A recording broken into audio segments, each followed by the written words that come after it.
नमस्कार, 4 PM में आप सभी का स्वागत है। मैं हूं आपके साथ अब्दुल करीम। तो लोकसभा चुनाव का अंतिम चरण 1 जून को होना है। 13 सीटों पर मतदान होगा। वाराणसी सीट देश की सबसे हॉट सीट मानी जा रही है, क्योंकि नरेंद्र मोदी तीसरी बार चुनावी मैदान में वहां से हैं। पश्चिम से जब चुनाव पूर्वांचल की तरफ शिफ्ट होता है तो माहौल पूरी तरह से बदल जाता है।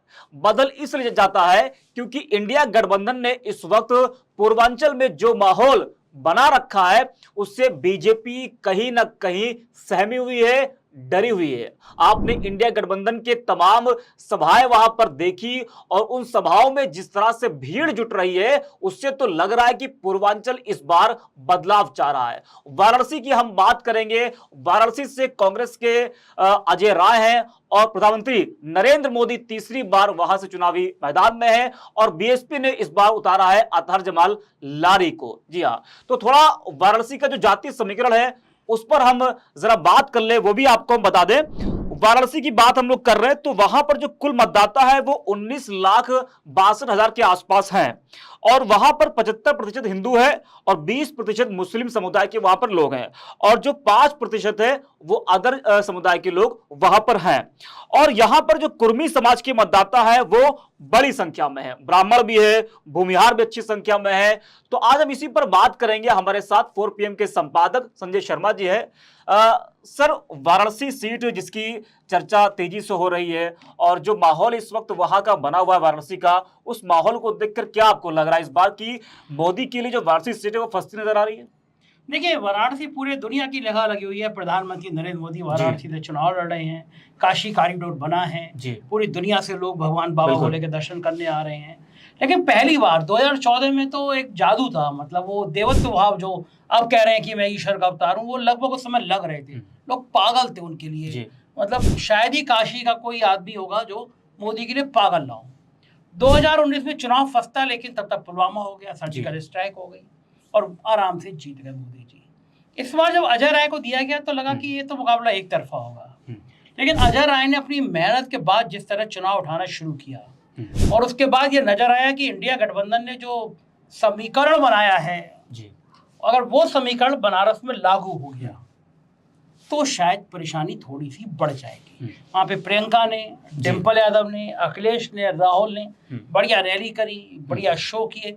आज मैं राजीव रंजन न्यूज़ 24 में माहौल क्या है वो देख रहा था मैं उनका, तो देख रहे थे वो दलित बस्तियों में गए। दलित बस्ती बीजेपी से वोट नहीं कर रही हैं। वो सीधा सीधा कैमरे पे कह रहे थे भाई हम तो बिल्कुल नहीं जाएंगे बीजेपी में। तो मायावती ने हालांकि सुविधा दी मोदी जी को, एक मुसलमान प्रत्याशी खड़ा करके अपना फर्ज निभा दिया। उन्होंने जो कही जाती है बीजेपी की बी टीम है वो।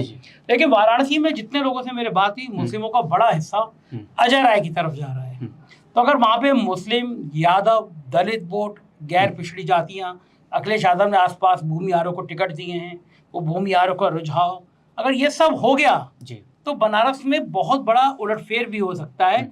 मोदी जी थोड़ा फंस भी सकते हैं। इसीलिए अमित शाह ने नारद राय को बुलाया, बलिया में भूमिहारों के नेता हैं, उनसे बातचीत करी, उन्हें पार्टी में शामिल कराया, क्योंकि समझ रहे हैं आपके भूमिहार बिदक रहे हैं, भूमिहार नाराज हैं, भूमिहार जा रहे हैं।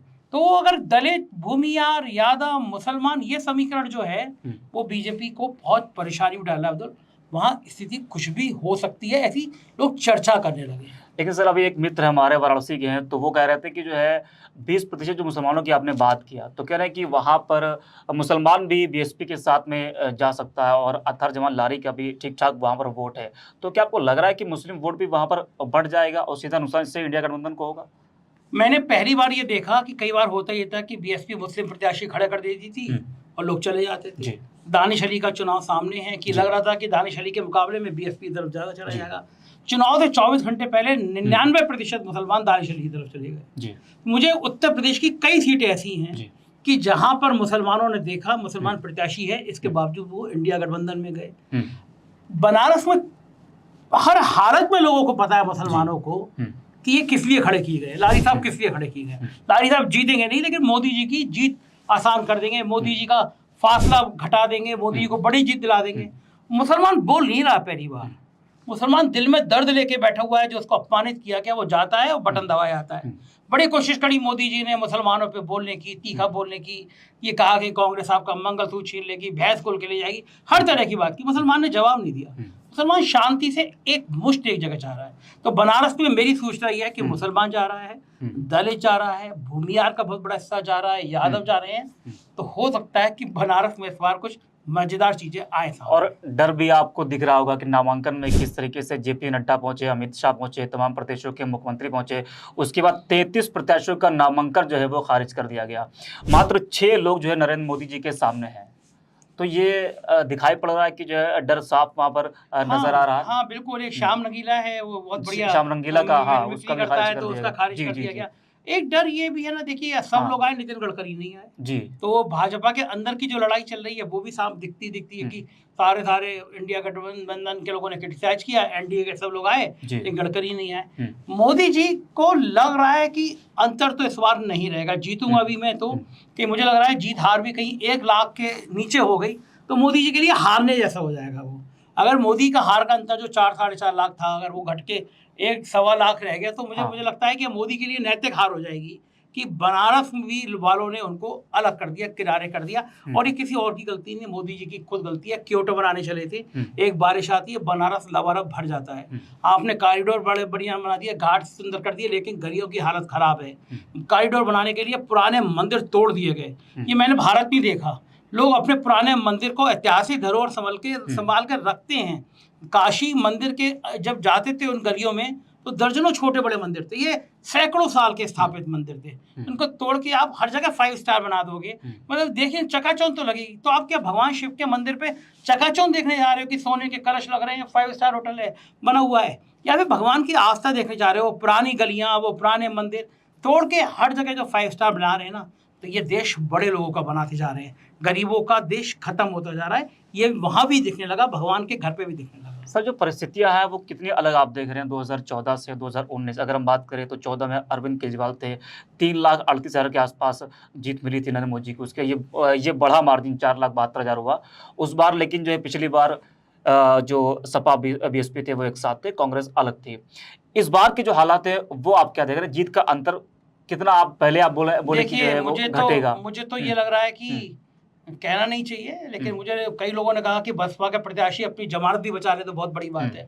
और अगर ये स्थिति वाकई में होती है कि बसपा प्रत्याशी की जमानत जब्त होने की स्थिति में आती है तो निश्चित रूप से, अगर ये स्थिति होती है कि बसपा का वोट नहीं मिलता है, अगर मतलब मैं फिर कह रहा हूँ ये स्थिति होती है कि बसपा के प्रत्याशी की जमानत जब्त होने की स्थिति होती है तो मोदी जी का चुनाव 1 लाख से अंदर आ जाएगा, जीत हार का अंतर। और ये बड़ा अलार्मिंग है, बड़ा खतरनाक है, बड़ा खौफनाक है। अगर ये बात पता चल जाएगी मोदी जी को यहाँ जीत हार मेरी 50-60 हज़ार से हो रही है तो ब्लड प्रेशर तेज हो जाएगा, नींद नहीं आएगी रात में। जो ओबीसी फैक्टर है उसका इम्पैक्ट कितना आप देखते हैं, क्योंकि 3 लाख से ज्यादा वहाँ पर मतदाता ओबीसी हैं? मैं ये मानता हूँ कि अखिलेश यादव ने पिछले 10 सालों के सबसे बेहतरीन टिकट दिए हैं जी। यादवों पे आरोप था, इस बार 5 यादव हैं, परिवार के लोग हैं, जी जी, बाहर के यादव नहीं है। कुर्मियों को सबसे ज्यादा टिकट दिए हैं। जो पीडीए वाला कार्ड है वो अखिलेश यादव ने बड़ी सफाई से खेला है। जी जी। तो पिछड़ा दलित तो दलित संविधान बचाने की बात पे तो हमारा संविधान खतरे में एक मंच पर आए हैं। तो इस बार 2014 और 19 के मुकाबले में बहुत कड़ी चुनौती मिलती नजर आ रही है। अजय राय का सर अभी एक बयान सुन रहे थे, तो गंगा की आपने बात किया तो वो कह रहे थे कि 20,000 करोड़ का भ्रष्टाचार हुआ है गंगा की सफाई को लेकर। मुझे लग रहा है कि कम कह रहे थे, मेरे पास तो आंकड़े ज्यादा के हैं। तो जो गंगा ने बुलाया है और गुजरातियों को बुलाया है। मैं उदाहरण देके बताऊं, इलाहाबाद में प्रयागराज में गंगा नदी के किनारे टेंट लगने थे। एक कंपनी चयनित हुई, उससे टेंट लगाए, एक बार पानी बहा सब टेंट भाग गए। बनारस में, अयोध्या में उसी कंपनी को वो 300 गुना उसका शेयर बढ़ गया, हजारों करोड़ की कंपनी बन गई। वो कंपनी कहाँ की थी? ऑफ कोर्स गुजरात की। तो बनारस में जितने काम हुए हैं, बड़े काम आप निकालोगे तो कहीं ना कहीं पीछे गुजरात की कंपनियां खड़ी होंगी। तो जब आप ठेके करोड़ों रुपया आप केवल ठेकेदार गुजरात को दोगे तो वही कहावत होगी कि वही माल कमाएगा गुजराती भाई, घंटा बजाएगा यूपी बिहार का भाई। या घंटा बज रहा है, लेकिन इस बार चुनाव में कहीं घंटा ना बज जाए। विकास के सर मामले में ये कहा जाता है कि जो है बीजेपी ने वाराणसी पर ज़्यादा फोकस किया था और नरेंद्र मोदी खुद कहते हैं कि जो है मैं यहाँ का बेटा हूँ और काशी वासियों ने मुझे बनारसी बना दिया है। तो विकास के मामले में काशी इन 10 सालों में कितना आगे बढ़ा है? देखिए, विकास के मापदंड में अगर आप कुछ सड़कें बढ़िया कर लेते हैं, मंदिर बढ़िया कर लेते हैं, वही विकास नहीं होता। विकास का मतलब होता है कि वहाँ के लोगों के लिए फैक्ट्री कितनी लग गई, काम धंधे कितने मिल गए, बीए सुरक्षा व्यवस्था कितनी पुख्ता हो गई। बीएचयू की एक लड़की जा रही है, रास्ते में लोग उसको पकड़ के ले जाते हैं, रेप करते हैं, उसका नग्न वीडियो बनाते हैं, और पता चला वो भारतीय जनता पार्टी की नेता है। मध्य प्रदेश में चुनाव करने गए हैं, प्रचार करने गए हैं, उनको बड़ी मामूली धाराओं में जब बहुत हल्ला मच गया तो पहचान करके जेल भेजा गया। ऐसे लोग बीजेपी में कर क्या रहे थे? तो जाहिर बात है कि काशी के माथे पे दाग लगा है। बीएचयू के स्टूडेंट्स लगातार वहां के वाइस चांसलर की गुंडागर्दी के लिए आंदोलन करते रहे। बीएचयू का एक प्रोफेसर जायज मांगों के लिए हड़ताल पर है, एक डॉक्टर।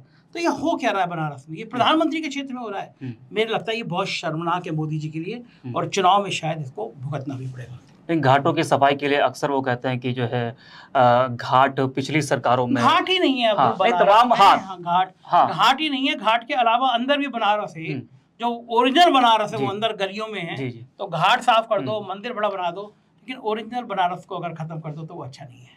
ठीक है सर, आपका धन्यवाद। तो वाराणसी में इस बार क्या होगा और वहां की जनता इस बार किस तरह से बदलाव चाहेगी, ये तो खैर 4 जून को ही पता चलेगा। फिलहाल इतना ही। आप देखते रहे 4 PM।